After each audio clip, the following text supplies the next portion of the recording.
What I thought I would do in this lesson is talk about some shortcuts that I think that you could use in your soloing when you need to come up with an idea very quick and you don't have, a lot of time to figure out this bigger plan. And let me be honest with you, sometimes the bigger plan doesn't always equal better music anyway.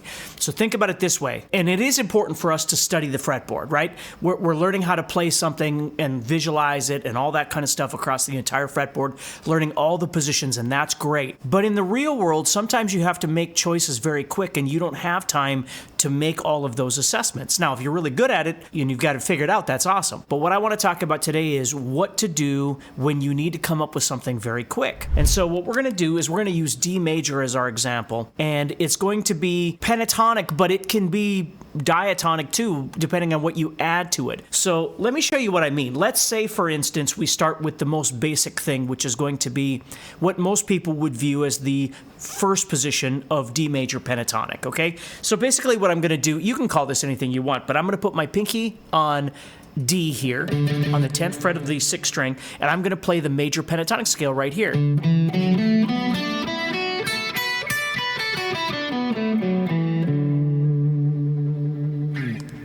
Now that position's really important for a number of reasons, but it's great because if you know where your D's are inside there, again, I'm playing in D, but we'll be able to move this into any key, any chord when we get done with this.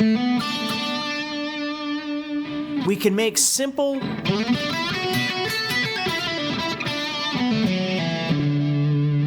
phrases connecting to those roots, those D's that are sitting around there. And I don't want to get into licks and stuff like that, so that's a whole other conversation. What I want to do is just talk to you about shortcuts of movement and connection. That's what I want to talk about. We can always add the other stuff in as we keep going. So I'm seeing this right here.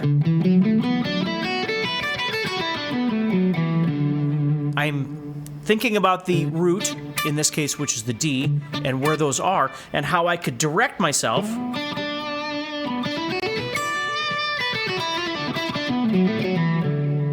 to those notes. But let's expand this a little bit and try and see this in a different perspective.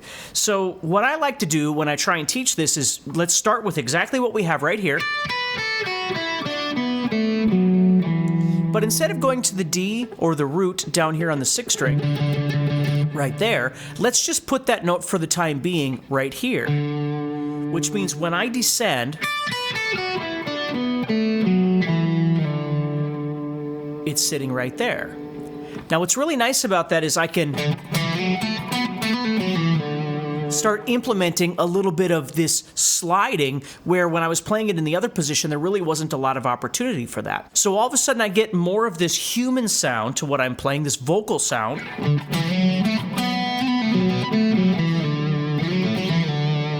But being able to slide in and out of that instead of just playing it that way, I get a completely different sound. Okay, so that's the first step. And then what you could do is, as you start learning this, move it somewhere else if you want to. If you want to go to C, again, C would be right here. But instead of playing the C here, we're going to put it right there.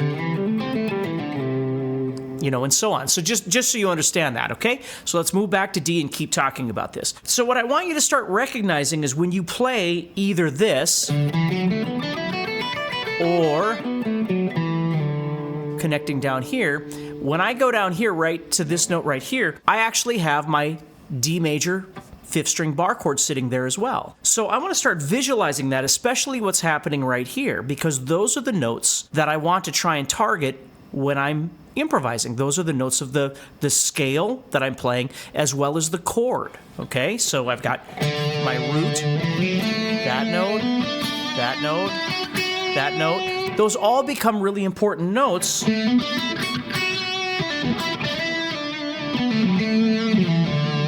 I can try and target. So if I can learn to visualize that chord sitting right there, and then the scale that's connected to it, and then, of course, start exploring movement and licks and whatever else that you'd like to do with this phrasing, all that kind of stuff. But learn to see that. And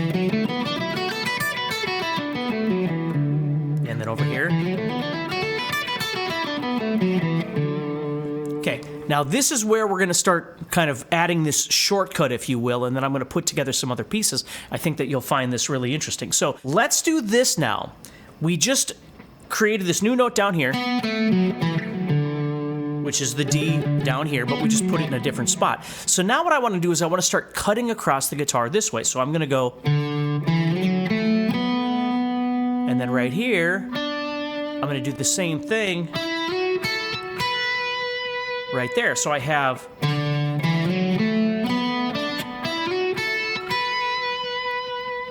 so I'm playing the same octave twice. But what I'm doing is I'm kind of slicing through multiple positions as I do this.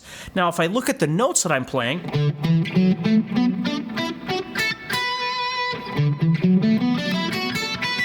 it's the same notes. It just looks different, and of course has a bit of different approach, because now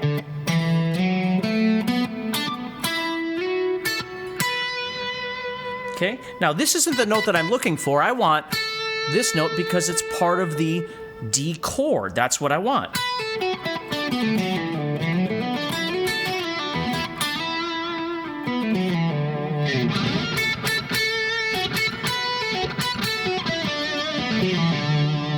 Now we could even put a top on this right here.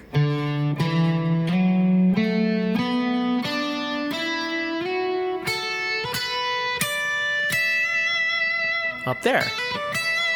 Now, if you've ever played the second position, you know you've got these guys right here and this up here, this upper extension that you can do stuff with. Well, that's what I'm doing, is I'm connecting to that.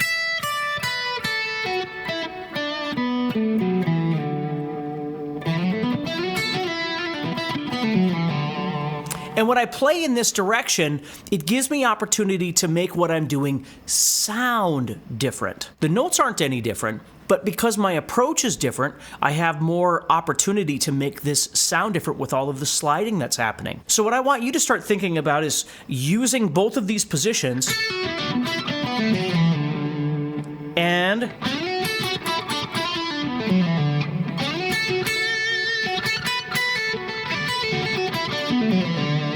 okay? And again, you could move it to C and do exactly the same thing, and you could learn how to do that. I wouldn't start moving it all over the fretboard until you get comfortable with this one place first, but we're not done. There's a more important reason that we're doing what we're doing here, and that's what I want to show you next. So if I took this D major pentatonic that I just played, and then I started learning how to play it at an angle like I just did, now what I want to do is on top of this, I want to give you 3 chord shapes to think about, okay? So for instance, right up here is our 6-string bar chord. This would be D, sitting right there on the 10th fret. Okay, what I want to focus on right now are the first 3 strings, these guys right here, 10, 10, and 9. Those right there. Okay, I'm not going to worry about everything else. I just want this for now.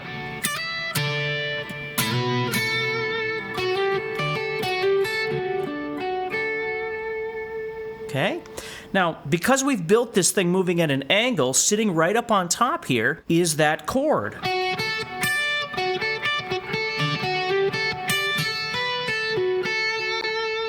And it's nice to know that, because maybe you move up there and you're not just playing in a scalar sense, but you're trying to play more of a melody with the chord or the triad. Now, you can see the other notes sitting around it because we've been working on the, maybe the second position, or you've been learning what we're talking about right now. Whatever. They're all intertwining with each other, but it's my approach.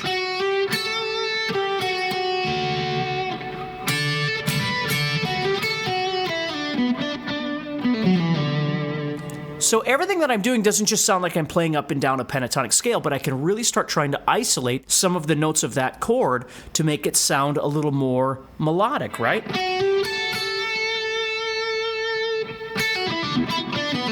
And you can hear right there, as soon as I drop back into that, it sounds more pentatonic, and that's fine. But I can think about that. Now you'll notice I am adding other notes, like I'm adding this note right here. For now, that is not a pentatonic note. And if all you know is pentatonics, that might, throw you off, and I'm not trying to do that. I'm just saying when I play, there's other notes that exist outside the pentatonic that eventually I want to become aware of, and I might use those as well. So I've got this template.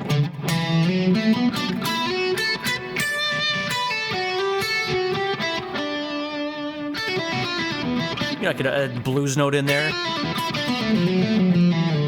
You know, whatever it is I like to do outside of that structure that we're building. So I can move this way, I can move this way, and when I move this way, up on the top there is where I've got this melodic spot sitting that I could start trying to engage in. Maybe I play some, you know, the notes individually, or maybe I play them collectively, you know, something in there.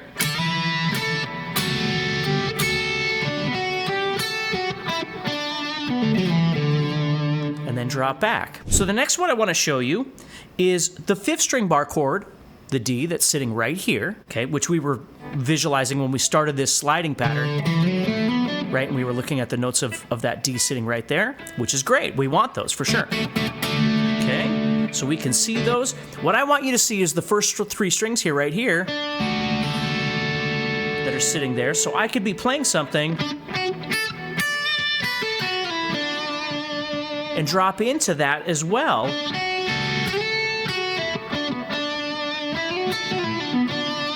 What I love about this shape is the fact that I'll often use the sus sound, which would be 5, 5, and 7. That sound right there. So I won't use the pinky here like you'd normally have. You know, you'd be pressing on that note right there. I'm not using that. I'm using that sound. You don't have to, but it just sounds really nice because I can always use this note.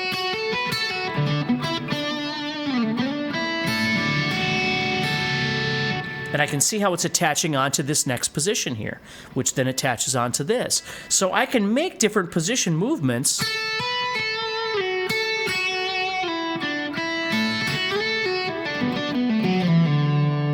or keep it more melodic by just playing more of the notes of the triad itself.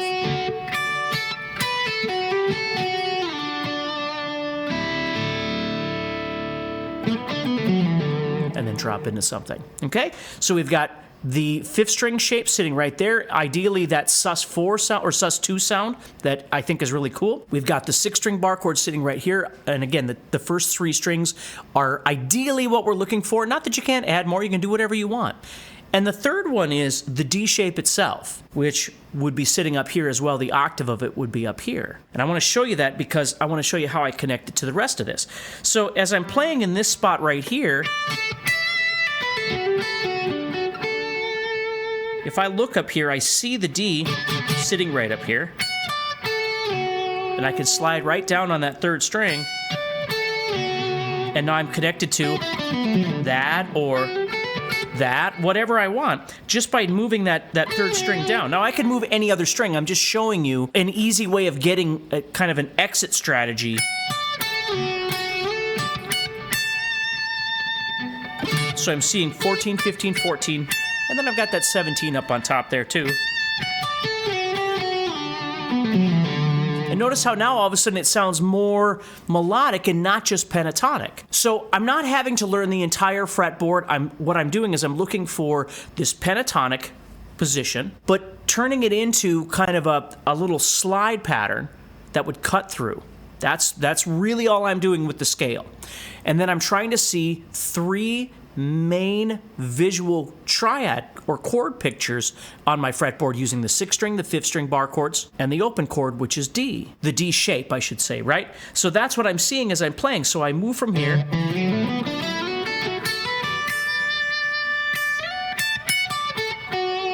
Now, again, you can fill in the spaces of some of these other notes if you know them, and if not, don't worry about those right now. And you can always add that stuff in. Right now, we're not as worried about the larger musicality aspect, because that's a whole other conversation, although we can see where the potential is.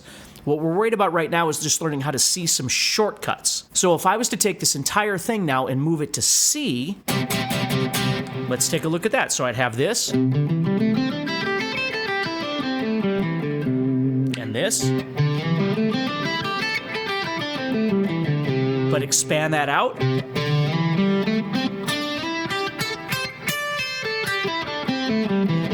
Learn to expand it out and be able to visualize that right off of this chord, okay? And then I've got the chord sitting, or the triad sitting on top, the bar chord right there that I could make into a sus2. I could connect right to that. On the top, right up here, that's where the 6-string bar chord would be sitting.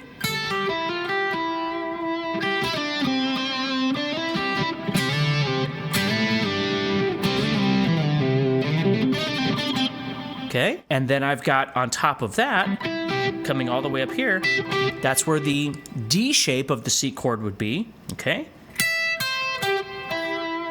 And I can visualize that if I want to right off of this note, however it works for me.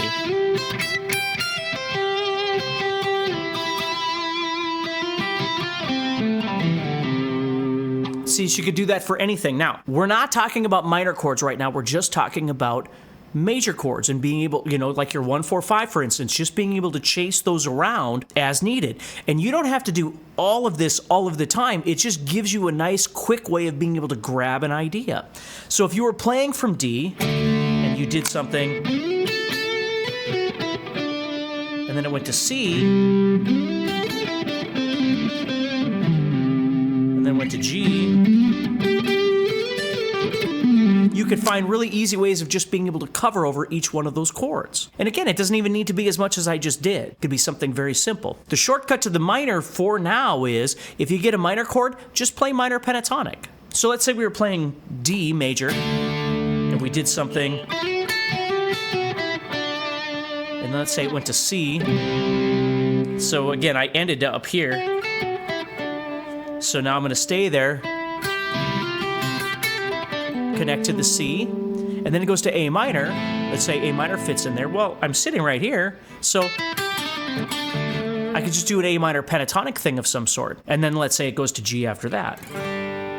Okay. Again, however I want to see G, there's a million ways I could see G, but I could simply run into something like that. So you have to explore it a little bit, but it's a great way of being able to basically cover yourself whenever you're playing a major chord. And when the minor chord comes up, just throw something kind of bluesy, kind of melodic in there. Maybe do a little more bending on that one, for instance. Here comes G, D, C, A minor, G, whatever it is that you like. So